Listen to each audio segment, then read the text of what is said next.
Avant de plonger dans cette histoire incroyable, pensez à vous abonner à la chaîne et à activer la cloche.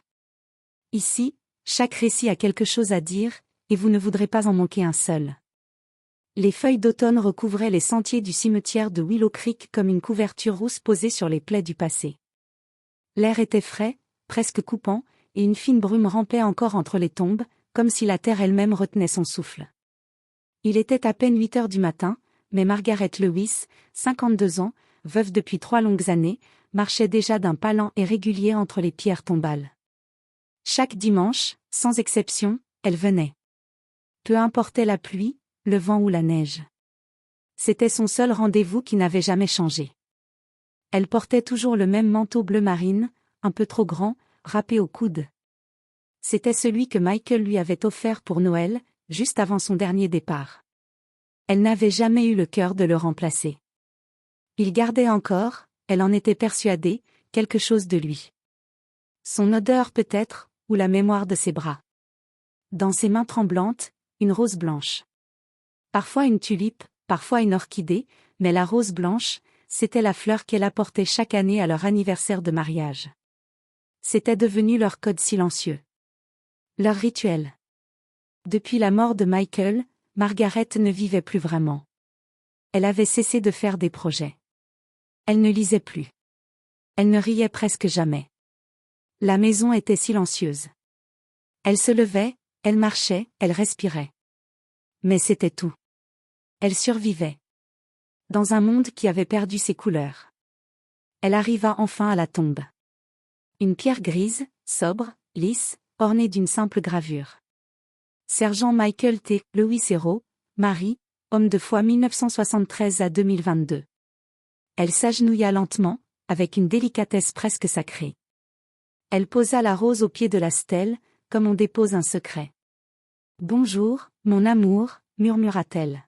« Il fait froid aujourd'hui, comme le jour où tu es parti. » Sa voix se brisa légèrement. Le vent fit danser les feuilles à ses pieds, comme une réponse muette. Elle ferma les yeux un instant. Elle se souvenait de ce matin-là. De l'odeur du café, de la veste de Michael posée sur le dossier de la chaise, de son baiser sur son front, rapide mais sincère. Elle resta ainsi, immobile, les yeux dans le vague, parlant à la tombe comme on parle à un vieil ami, un confident perdu. Le silence du matin était profond. On n'entendait rien, si ce n'est le bruissement discret des feuilles mortes et le souffle intermittent du vent. Jusqu'à ce qu'une voix timide et étrangère vienne le troubler. « Madame ?» Margaret sursauta légèrement. Elle tourna la tête lentement, presque à contre-cœur, comme si rompre ce silence sacré était une offense. Devant elle, debout sur l'allée de gravier, se tenait une petite fille. Fine, presque fragile, ses vêtements trop grands flottaient autour d'elle comme des lambeaux d'un passé douloureux. Ses cheveux bruns, emmêlés, encadraient un visage pâle marqué par la fatigue ou l'abandon. Mais ce qui frappa Margaret, ce furent ses yeux. D'un vert intense, profond, étrange. Il y avait dans ce regard une gravité que peu d'enfants possédaient. Elle ne devait pas avoir plus de 8 ans. « Tu veux quelque chose, ma chérie ?» demanda Margaret, surprise, mais touchée par la présence de cet enfant en un lieu si triste. La petite s'avança d'un pas. Elle semblait hésiter, comme si ces mots étaient trop lourds pour sa bouche. « Vous êtes la femme du sergent Michael Lewis ?» Le monde sembla se figer autour de Margaret. Elle sentit une vague de froid remonter le long de sa nuque. Son cœur rata un battement. « Oui, mais, comment le sais-tu ?» La fillette ne répondit pas tout de suite. Elle baissa la tête. Dans sa main gauche, elle tenait une vieille peluche, usée, dont une oreille pendait. Et autour de son cou, suspendu à une simple ficelle, un médaillon en argent terni par le temps. Elle leva les yeux. Un éclair de douleur y passa. Et puis elle dit, d'une voix presque imperceptible. « Je m'appelle Grace. Et votre mari m'a sauvée. » Margaret se redressa lentement, abasourdie, comme si son corps tout entier luttait pour comprendre ce que son cœur refusait encore d'accepter. « Mon mari est mort en Irak, il y a 3 ans, » dit-elle d'une voix rauque, presque étranglée. Ses yeux scrutaient la fillette avec incrédulité, espérant à la fois une explication et redoutant ce qu'elle entendrait. Grace hocha la tête doucement. Il n'y avait aucune hésitation dans son regard. Elle portait la vérité avec la simplicité d'un enfant et le poids d'un souvenir gravé au fer rouge. Il m'a trouvé, dit-elle dans un souffle. J'étais cachée dans une maison détruite, à moitié enterrée sous les gravats. Ma famille avait disparu. Il m'a soulevée dans ses bras. Il m'a serré très fort, comme si j'étais déjà la sienne. Elle s'arrêta, les yeux brillants, et sortit lentement le pendentif suspendu autour de son cou. Il brillait faiblement sous la lumière diffuse du matin. Margaret le reconnut immédiatement. Son souffle se coupa. Le médaillon de Michael. Celui qu'il portait toujours sous son uniforme. Celui qu'elle lui avait offert un soir de pluie, pour leur 10e anniversaire de mariage, gravé avec leurs initiales et une promesse. Elle leva une main tremblante vers le bijou, mais n'osa pas le toucher encore. Grace le lui tendit alors, avec toute la délicatesse d'un trésor sacré. Il me l'a donné, juste avant que des hommes arrivent. Il savait qu'il ne pourrait pas s'enfuir avec moi. Alors il m'a caché, m'a regardé droit dans les yeux et il a dit. Si un jour je ne reviens pas, promets-moi de retrouver ma femme. Dis-lui que je n'ai pas eu peur. Et que je l'aimerai toujours. Un silence pesant tomba. Le vent s'était arrêté, comme figé dans l'instant. Même les feuilles semblaient suspendues dans l'air. Margaret sentit ses jambes fléchir. Son cœur cognait dans sa poitrine comme s'il cherchait désespérément une issue. Elle prit enfin le médaillon dans ses mains. Il était abîmé, rayé, légèrement tordu sur les bords, mais il portait encore sa chaleur. Comme s'il avait survécu à tout. Elle l'ouvrit. À l'intérieur, la petite photo usée d'eux, prise lors d'un pique-nique à Blue Ridge, des années plus tôt. Margaret y souriait, les cheveux au vent, et Michael avait ce regard tendre qui ne changeait jamais. Elle retourna le médaillon. Pour Margaret. Mon éternité. À cette gravure, son souffle se brisa. Les larmes vinrent d'un seul coup, sans prévenir, comme une rivière qui éclate après trop d'années de sécheresse. Elle porta le bijou à ses lèvres et ferma les yeux. Comment est-ce possible? Balbutia-t-elle. Tu étais en Irak? Qui t'a ramené ici? Grace s'assit doucement sur l'herbe humide, les genoux repliés sous elle. Elle serrait sa peluche contre sa poitrine. Après qu'il m'a caché, il est sorti, et il a attiré les soldats. J'ai entendu des cris, mais je suis restée là, comme il me l'avait dit. Je n'ai pas bougé. Plus tard, une infirmière américaine est venue. Elle m'a trouvée. Elle m'a soignée. Puis j'ai été emmenée dans un camp de réfugiés. Elle marqua une pause, le regard perdu. J'ai attendu longtemps. J'ai été adoptée par une famille à Boston. Mais je n'ai jamais oublié son nom. Ni son regard. Ni sa voix. Alors j'ai cherché. J'ai tapé son nom dans un moteur de recherche. Et je vous ai trouvé. Je savais que je devais venir. Margaret posa doucement ses mains sur les joues de Grace, les yeux noyés de larmes. Tu es un miracle, souffla-t-elle.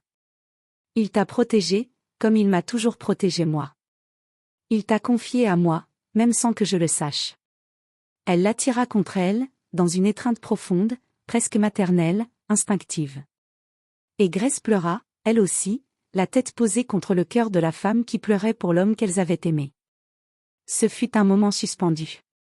Ni le passé, ni le futur n'avaient leur place. Seulement deux cœurs brisés, rapiécés l'un à l'autre dans le silence d'un matin froid. Pour la première fois depuis des années, Margaret sentit quelque chose de nouveau se frayer un chemin dans son cœur gelé. Quelque chose de chaud. Pas du bonheur. Pas encore. Mais de la vie. Et, au fond, un espoir. Les jours suivants, Margaret invita Grace à venir passer du temps chez elle. Ce n'était d'abord que pour un goûter, puis une nuit, puis deux. Et sans qu'aucune d'elles ne le dise clairement, quelque chose d'irréversible s'installa entre elles, une présence, un apaisement, une familiarité inattendue. La maison de Margaret était modeste, posée au bout d'une rue bordée de chênes. Une vieille bâtisse en bois blanc aux volets délavés, mais remplie de souvenirs vivants. Dès l'entrée, le parfum discret de lavande flottait dans l'air, mêlé à l'odeur douce du thé noir toujours en train d'infuser sur la gazinière. Grace entra timidement, les yeux grands ouverts. « C'est ici que vous viviez, avec lui ?» murmura-t-elle, comme si elle avait peur de déranger quelque chose de sacré. Margaret acquiesça avec un sourire triste. Oui. Chaque mur a entendu sa voix. Chaque planche a gardé la trace de ses pas.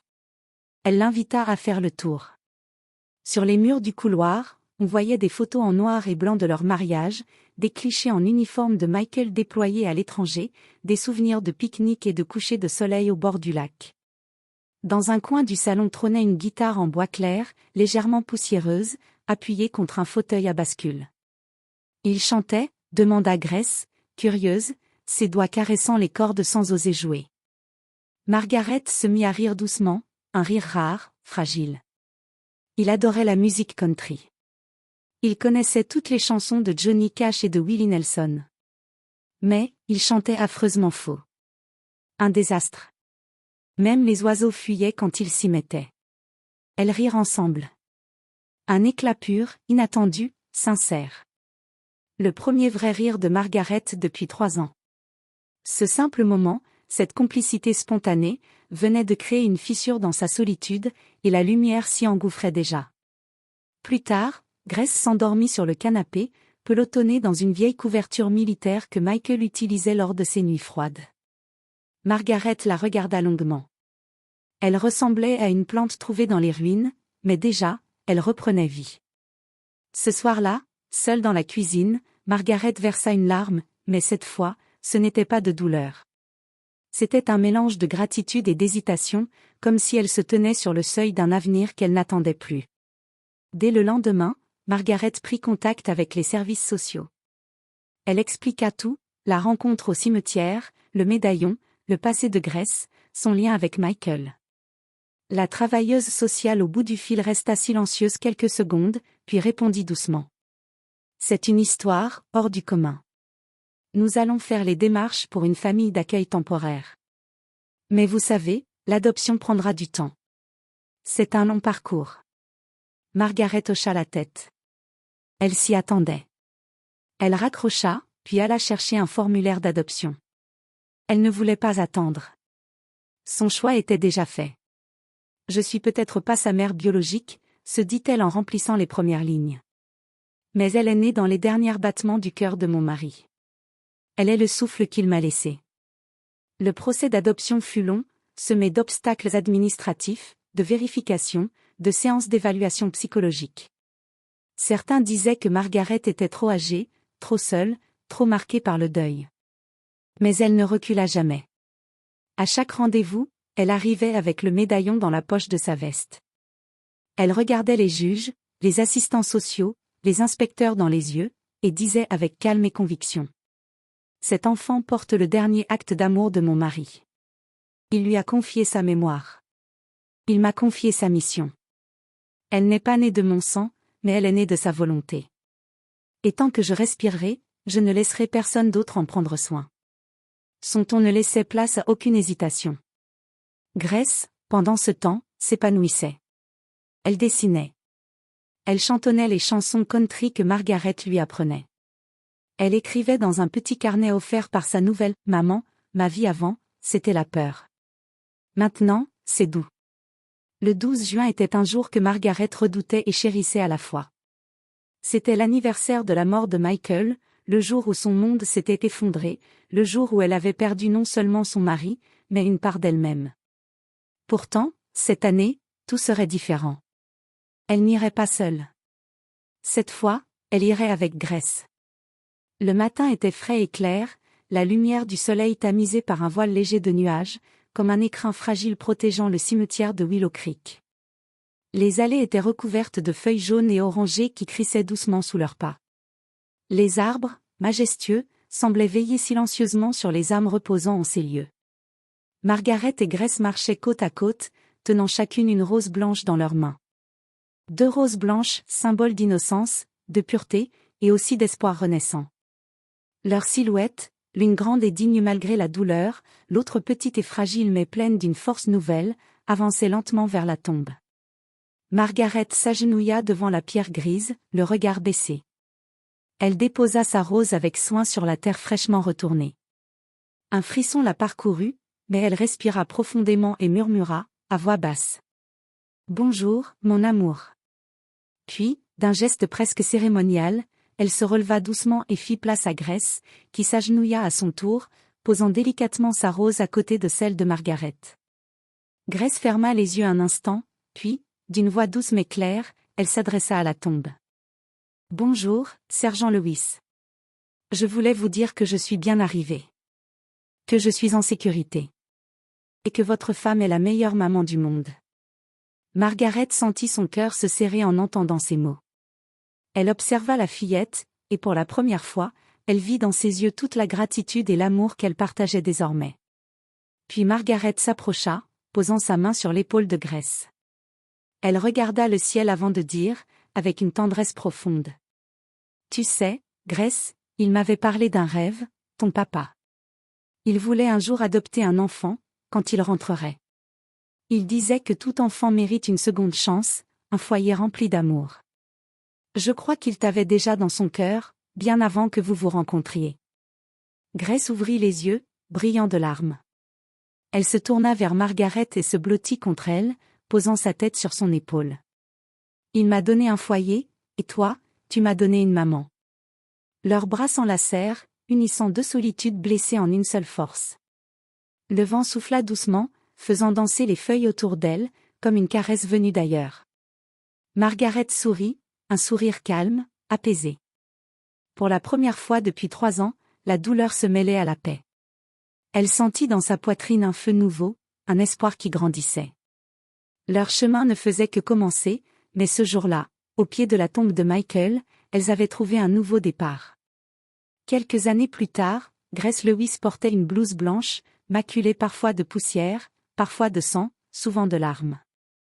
Elle marchait dans les couloirs étroits des hôpitaux de fortune avec la détermination des survivants.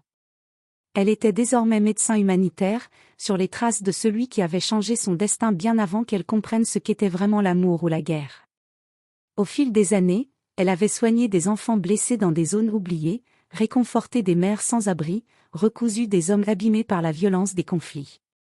Mais ce qu'elle offrait n'était pas que médical. C'était plus que des soins. C'était un fragment d'humanité, un message silencieux transmis de génération en génération. Tu n'es pas oublié. Tu mérites de vivre. Tu mérites d'être aimé. Sur sa poitrine, accrochée juste au-dessus de son cœur, elle portait toujours un petit médaillon en argent. Un bijou simple, vieilli, dont la gravure à peine lisible disait encore. Pour Margaret. Mon éternité. Lorsqu'on lui demandait un jour, à la télévision, pourquoi elle avait choisi cette voie si dangereuse, si exigeante, elle répondit sans détour, avec une voix calme et un regard chargé d'émotion. Parce qu'un homme m'a sauvée, et qu'une femme m'a aimé assez fort pour me rendre mon avenir. Je ne suis pas née d'eux, mais je suis née grâce à eux. Ce fut un silence. Puis des larmes. Partout où elle passait, elle éveillait ce respect calme qu'on réserve aux êtres marqués par le sacré. Mais malgré la distance, malgré la guerre, malgré le chaos, elle n'oublia jamais le 12 juin. Chaque année, sans exception, elle revenait à Willow Creek. Le cimetière avait un peu changé. De nouveaux noms s'étaient ajoutés, de nouvelles vies s'étaient éteintes. Mais la tombe du sergent Michael T. Lewis restait là, immobile, solide comme une promesse tenue. Et chaque 12 juin, au petit matin, 2 femmes se présentaient côte à côte. L'une avait les cheveux gris, l'autre portait une blouse de médecin sous son manteau. Margaret et Grace. Elles marchaient lentement jusqu'à la tombe, en silence, tenant chacune une rose blanche. Elles s'agenouillaient ensemble. Et pendant quelques instants, le monde cessait de tourner. Il n'y avait plus de douleur, plus de guerre, plus de deuil. Seulement l'écho doux d'un amour qui avait survécu à tout, même à la mort. Margaret posait sa rose la première. « Bonjour, mon amour. Ta fille est devenue ce que tu espérais. Elle est lumière. Tu serais si fière d'elle. » Puis Grace déposait la sienne, et murmurait simplement. « Je continue ton œuvre, papa. Je ne t'ai eu qu'un instant, mais cet instant m'a changé à jamais. » Elle restait là, main dans la main, dans le silence du matin. Et dans ce silence, On aurait pu croire que la terre elle-même écoutait. Un homme était mort. Mais de son sacrifice était née une vie. Et de cette vie, un héritage. Un amour transmis, porté, honoré. Car même dans la mort, Michael Lewis avait continué à aimer, à protéger, à guider. Et à chaque rose blanche déposée, à chaque battement de cœur, son lumière brillait encore.